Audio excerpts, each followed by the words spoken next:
Men Hasanova Umsunoy, 59 yoshdaman. Qozog'iston Respublikasi Turkiston shahrida dunyoga kelganman. Hozirgi kunda Toshkent shahri Mirzo Ulug'bek tumanida UzPost 52-aloqa bo'limida bo'lim boshlig'i lavozimida 21 yildan beri faoliyat ko'rsatib kelmoqdaman. Men pochtaga endi pochta yaqinligi uchun, yosh bolam borligi uchun shu sababli pochtaga kirib qolganman. Undan oldin men Sergeli tumanida 300-maktabda boshlang'ich sinf o'qituvchi bo'lib ishlaganman 15 yil.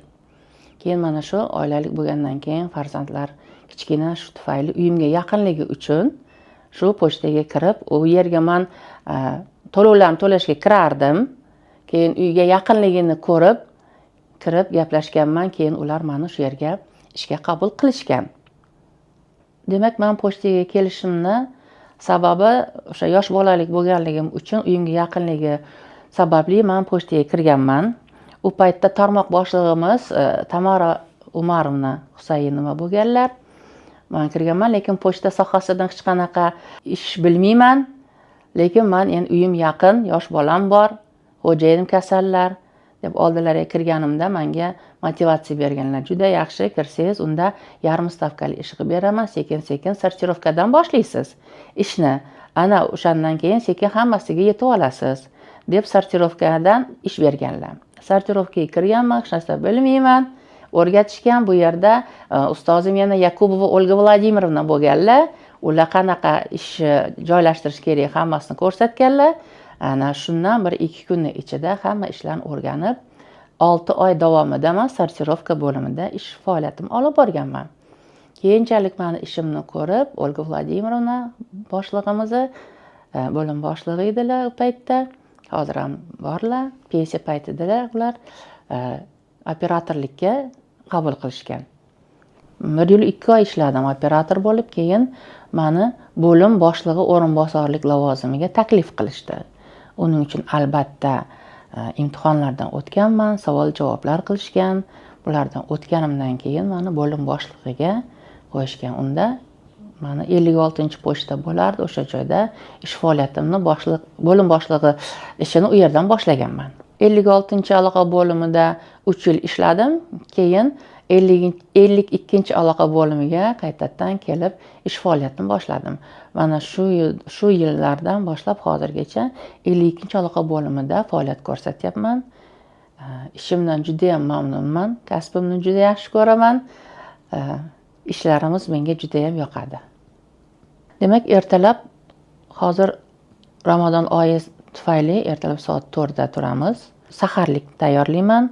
O'g'lim turadi, o'g'lim ikkalamiz saharlikni qilib, ana undan keyin ishga vaqtliroq chiqishim kerak, chunki transportda boraman.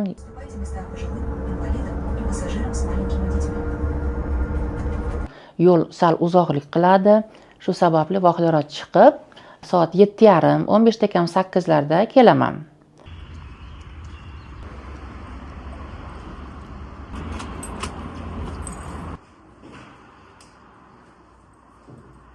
Kelib, eshiklarni ochib, oynalarni ochib, havodan tozalattirib, kompyuterlarni yoqib, xodimlarni kutib olaman. Mendan keyin xodimlar kelishadi. Ularni kutib olamiz. Va alaykum assalom. Kelinglar. Здравствуйте. Va alaykum assalom.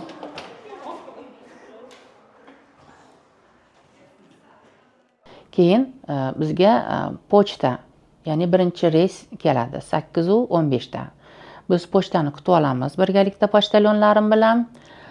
Pochtani kutib olgandan keyin ularni har bittasini qopda keladi. Ularni ochib, xatlarni, buyurtmalarni, posilkami, mayda paketlarmi, uzum, ularni hammasini ochib, birinchi navbatda kompyuterga qabul qilib olamiz, priyomka qilib olamiz. Ana undan keyin, priyomka qilib olgandan keyin har bitta buyurtmani pochtalyonlarga manifestga kirgizib beraman.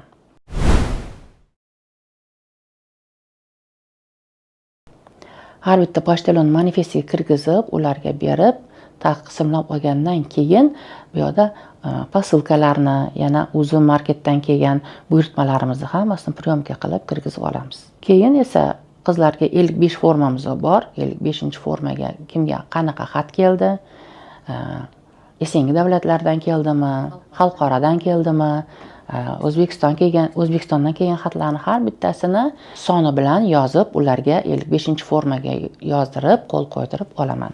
Demak, bir kunda ular nechta xat oldi, mana shular haqida ma'lumotni yozib boramiz. Shu bilan ularni jo'natamiz, keyin bu yoqda mijozlar bilan ishlash boshlanadi.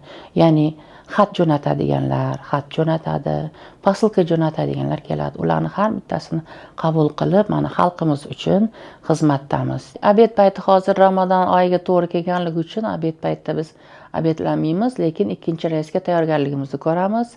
Xatlarni, buyurtmalarni hammasini tayyorlab, nakladnoylarni chiqazib tayyorlab turamiz.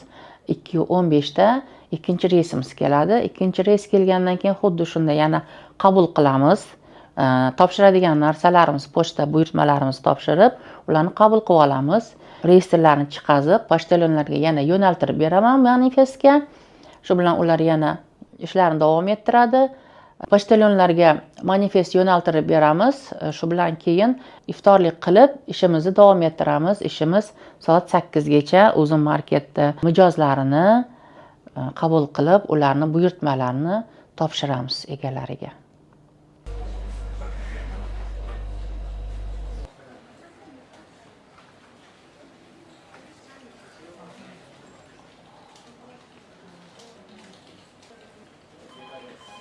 Ish vaqtimiz soat 8 dan 8 gacha.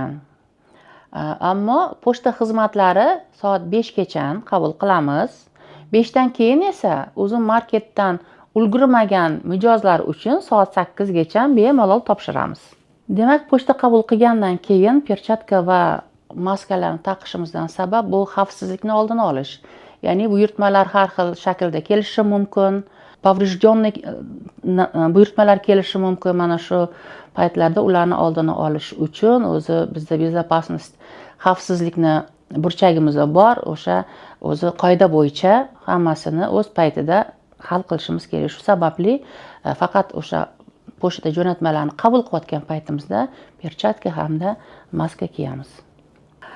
Kun davomida muammolar demak menda bo'ladi. Faqat men avval ishlamay qolgan paytda, terminal ishlamay qolgan paytda mijozlar tomonidan jahli chiqib, ko'p vaqtimni olyapsiz, u bu deyishlari mumkin.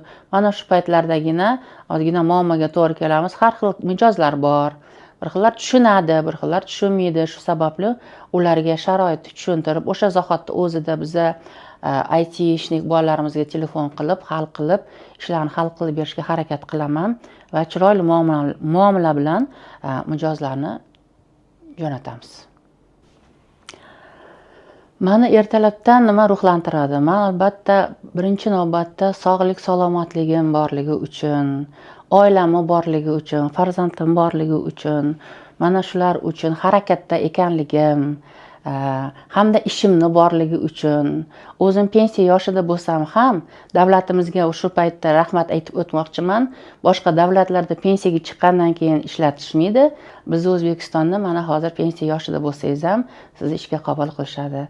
Bemalol ishlab, mana oilangizga o'zingizni qo'lingizdan kelgancha yordamingizni ko'rsatishingiz mumkin. Men mana shulardan ruhlanaman, juda ham xursand bo'laman. Allohim bergan yoshini ish qilib, faqat yaxshi kunlarda, sog'lik salomatlikda o'tkazish hammamizga ham nasib qilsin.